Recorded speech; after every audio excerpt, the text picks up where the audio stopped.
Sent to watch humans in combat, what I saw changed me forever. Chapter 1, Assignment. I was a Xyrillian observer, bred for calculation and logic, not for war. My kind studied, documented, and archived battles for the Galactic Council so future generations could learn. War was chaos, but in chaos there was data. So when I was sent to observe the humans, I expected to witness another inefficient, brutish species tearing themselves apart. They were deathworlders, violent, short-lived, impulsive. Every file I'd studied said the same. But nothing could have prepared me for what I saw. Chapter 2, First Contact with Chaos. The battlefield was the wasteland of Jericho 7. A burned world, shattered by the invading Dravik hordes. From my observation platform, I saw the humans deploy. Small in number. Lightly armed. Laughing. They cracked jokes as enemy artillery rained around them. I noted their lack of discipline with disdain. The Dravik marched in precise formations, towers of muscle and armor, their roar echoing across the plains. By every calculation, the humans should have been crushed in minutes. And yet, as the enemy advanced, the humans grew silent. Their eyes hardened. Their posture changed. It was as if the laughter had been a mask, hiding something primal beneath. Chapter 3, The First Strike. The Dravik opened fire. Explosive rounds ripped the ground apart, turning sand to glass. Humans dove, rolled, and returned fire with impossible coordination. But it wasn't their weapons that unsettled me. It was their instincts. They didn't move like soldiers. They moved like predators. One human broke cover, sprinting directly toward the Dravik flank. I calculated his chances of survival at less than 2%. He slid beneath a hail of fire, planted explosives on an armored walker, and vanished into smoke. Seconds later, the machine erupted, taking dozens of Dravik with it. He emerged coughing, bleeding, grinning. I felt something cold coil through my chest. Chapter 4, Improvisation. The battle grew worse. The Dravik pressed hard, numbers overwhelming. The humans didn't falter. They adapted. A supply line severed. They scavenged enemy weapons. Armor shredded. They welded scrap into makeshift shields. Surrounded. They dug in, laying traps and ambushes that turned hunters into prey. At one point, I recorded a human sniper using shattered glass from a blown viewport as a reflective scope, picking off enemies from impossible angles. They didn't fight with order.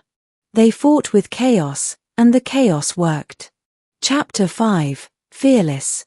I had studied hundreds of species in combat. Every soldier knows fear. Even the bravest hesitate. Not the humans. They bled, burned, screamed, but never stopped. When they fell, their comrades carried them forward, not back. And when the enemy roared in triumph, the humans roared louder, as if pain only fed them. The Dravik were relentless, but I began to notice something new in them: hesitation. Their fire slackened. Their charges slowed. They had come expecting an easy slaughter. Instead, they found prey that bit back. Chapter 6, The Moment. The turning point came when the Dravik unleashed their war beasts, towering, armored predators bred to terrorize entire cities. I noted in my log, human lines will collapse. Retreat imminent. But the humans didn't retreat. They advanced. I will never forget what I saw. One human, a woman barely larger than the rifle she carried, stood her ground as the beast charged. She didn't move until the last second, then sidestepped, fired upward into its exposed joint, and drove a blade into its throat. The beast fell. She screamed in triumph, blooded but unbroken. And the humans surged with her, cutting down the Dravik lines with a fury I had no metric for. Chapter 7, My Realization. The battle raged for hours.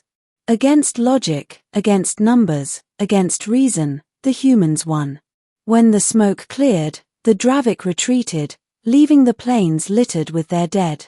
The humans, battered, blooded, half their number fallen, stood victorious. And then they laughed again. Shared food. Bandaged wounds.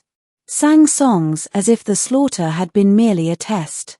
I looked down at my notes, at the careful calculations that had all been wrong, and realized the truth. Humans did not fight like soldiers. They fought like survivors. They fought like creatures who had lived on a world that tried to kill them every day. They fought not because they sought war, but because they refused to be defeated. Chapter 8, Aftermath. When I returned to the council, they asked for my report. I told them the facts, casualties, strategies, outcomes. But I also told them something else. Humans, I said, are not what we believed. They are not reckless. They are not inefficient. They are terrifying. If they are your allies, cherish them. If they are your enemies, pray. The chamber fell silent. Some scoffed, others dismissed my words. But those who had seen humans fight before nodded in grim agreement. Chapter 9, What Changed Me? That night, I could not rest. I saw the woman slay the war beast in my mind again and again.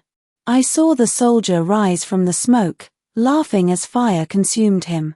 I heard their songs, songs of the fallen, songs of defiance.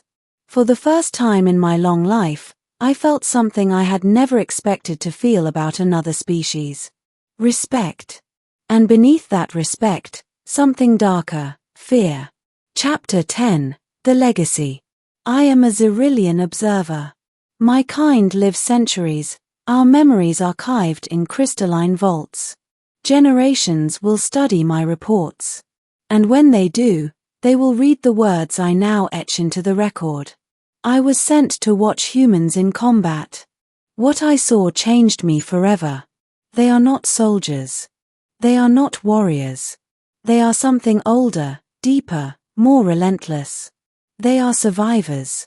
And survival, in their hands, becomes the deadliest weapon of all.